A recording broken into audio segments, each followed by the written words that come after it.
you will find guys who have already accomplished things, and let me tell you, they will distract you, they will make you feel. Hi guys, welcome back to my channel. Today I want us to discuss the causes and some of the things that causes a lot of distress and finding ourselves going straight into depression while we're still in university. So what motivated this video was I have a little sister who's actually in university right now, and she's been calling me a lot about stuff like I'm struggling with anxiety. I'm having a lot of time catching up. Although she is excelling really good, like she's doing really good in her studies, but like there's a lot that she has to deal with. So I want us to look at some of the things. Sorry for looking down. I made some of the notes because some of the things I'm going to forget. But one of the main things I want to start looking at is my own experience at varsity. So now when I went to varsity, I did teaching Bachelor of Education at the Free State, University of the Free State at QwaQwa. And I must say, the experience was actually amazing, but at the same time, it wasn't as nice. In terms of my academics, it was amazing, but personal experience, I didn't like much of it. So what are the things that I faced? For personal experience, what I found being a struggle for me the most was fitting in. When you get there, you come from different backgrounds, you come from different provinces, you're a different tribe. There's a lot, and in the place where I was, I had to learn to like blend in and learn the language where I was immediately as I get there, because some people do not appreciate you coming to them talking English, whereas the only way for me to fit in was to start talking English right away, because I didn't understand Sotho or Pedi that much, right? So one of the struggles I had was the language. Then the second one was trying to understand the logistics of registration, the transport, the bursary and stuff like that. And I would say a lot of people who struggle with that should just go straight to the office, because offices helps a lot with such things, rather than you stressing over something that someone can help you with. Because a lot of us are scared to go to the offices and ask questions, but I will say just go straight and ask the question. That will help you a lot. What I would say is accept where you're coming from, accept that you're in a different place, accept that where you are, there is no one that you know. Accept that your family is far, but you can always reach them. You can always call them and talk to them about everything that is happening to you.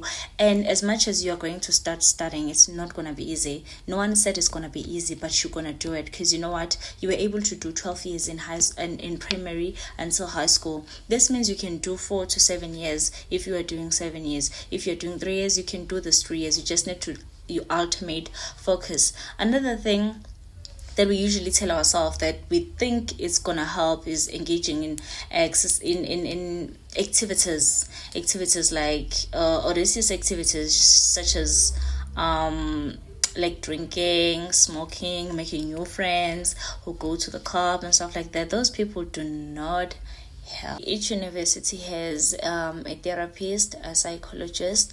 So if you go to the offices, ask the right people, not even the right people, because I sometimes I find it hard to just like go to the office or knowing right people.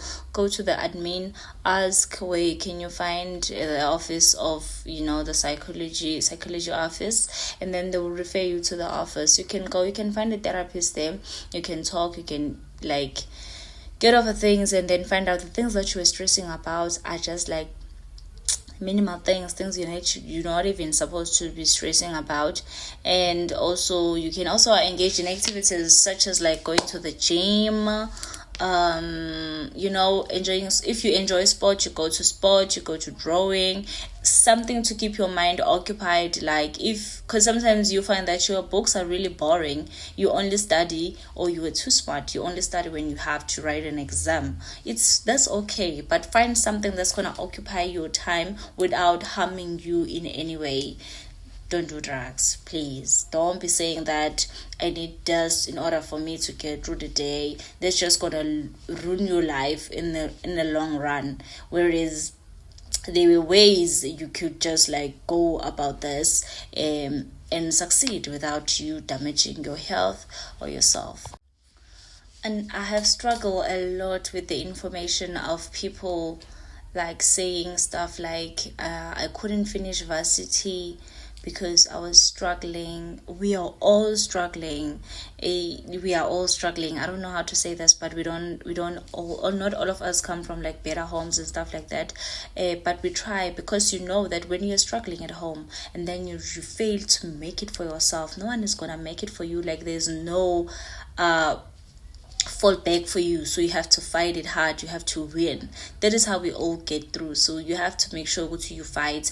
If you don't have parents, just fight for your own future, for your own self, for your better self, for your kids, if you plan to have kids one day. But just find something to fight for. If you don't have anything to fight for, that is when you're gonna start losing purpose, like directions. University is not easy, going to college is not easy, varsity is not easy.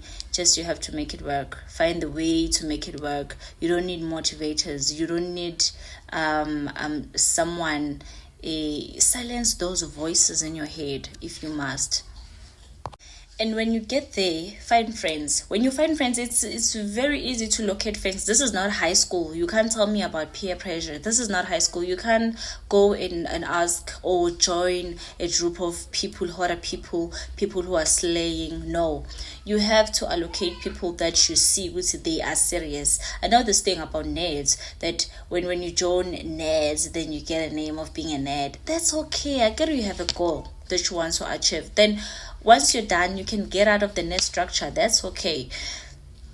So when I first got to university, now I met my friend, I think in a registration line, and then the other one, we just like sitting next to each other in the lecture hall, asking each other like, do you do this module, like we're comparing our modules to see which are we in, because sometimes you find that you are in this faculty, you are in this yes faculty, but then the modules that you allocated they are not the same. Since you are not in the same, you are not doing the same phase. Since I was doing education, so you have to compare with the people that you are in the same phase with to see which are you on the right track.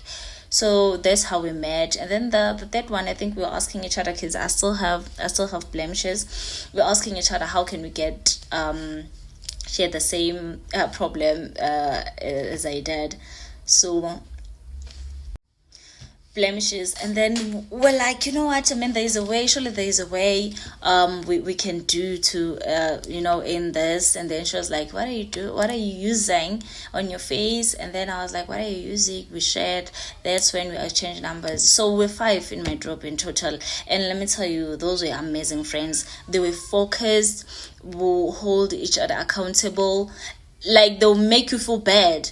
On Saturday, they'll be like, we are going to the library on the Saturday. So imagine when you are like, no, on the Saturday, I want to go out, I want to go drove or what. That's okay, you can go, not driving, please. You can go to window shopping and stuff like that. Because you know why I'm saying no clubs. You will find places there. One. You will find guys who have already accomplished things. And let me tell you, they will distract you. They will make you feel like, you know what, this is not necessary. That guy can take care of me. The moment you dish your studies, they dish you. The moment they either utuzokshada or chin, they take you home. When you get home, they make you forget your studies and you forget yourself. So please do activities that you know are not going to distract you or disrupt you anyhow. Last but not least, take what you can handle. If you are doing medicine, stick to medicine. If you are doing teaching, stick to education. If you are doing nursing, stick to nursing. If you are doing pharmacist, stick to pharmacist. I know this thing of while you are inside the career, you feel like, you know what, I want to do pharmacist or I want to do teaching while you are doing nursing. That's okay too. But the best way to go about it is do your research fully before you go transition to that faculty. And another thing, don't change faculties twice. Don't do that, because once you do that, just know what you are not going anywhere. Now I always advise, once you start with education, let's say you initially wanted education, you start with that, then along the way you decide, no man, I want to be a lawyer. That's okay. Do your teaching first, finish the degree so that you can have something in hand, and then start your law career. That's fine too. But if you're gonna jump on career number 1, jump on career number 2, jump on career number 3 while you didn't finish 1 and 2, you're not going anywhere. You're just stuck in one place, and when you think you're moving because you're doing something, but it's just you being stuck in one place. So finish what you started first before you jump to something else. That's gonna help you. By the way, that was a lot of ranting, but I'm just trying to help someone out there, because you know what, I have a lot of people I talk to, and I say, like, people are struggling a lot in varsities, but you know what, you're gonna make it through. It's gonna be fine. Stay tuned.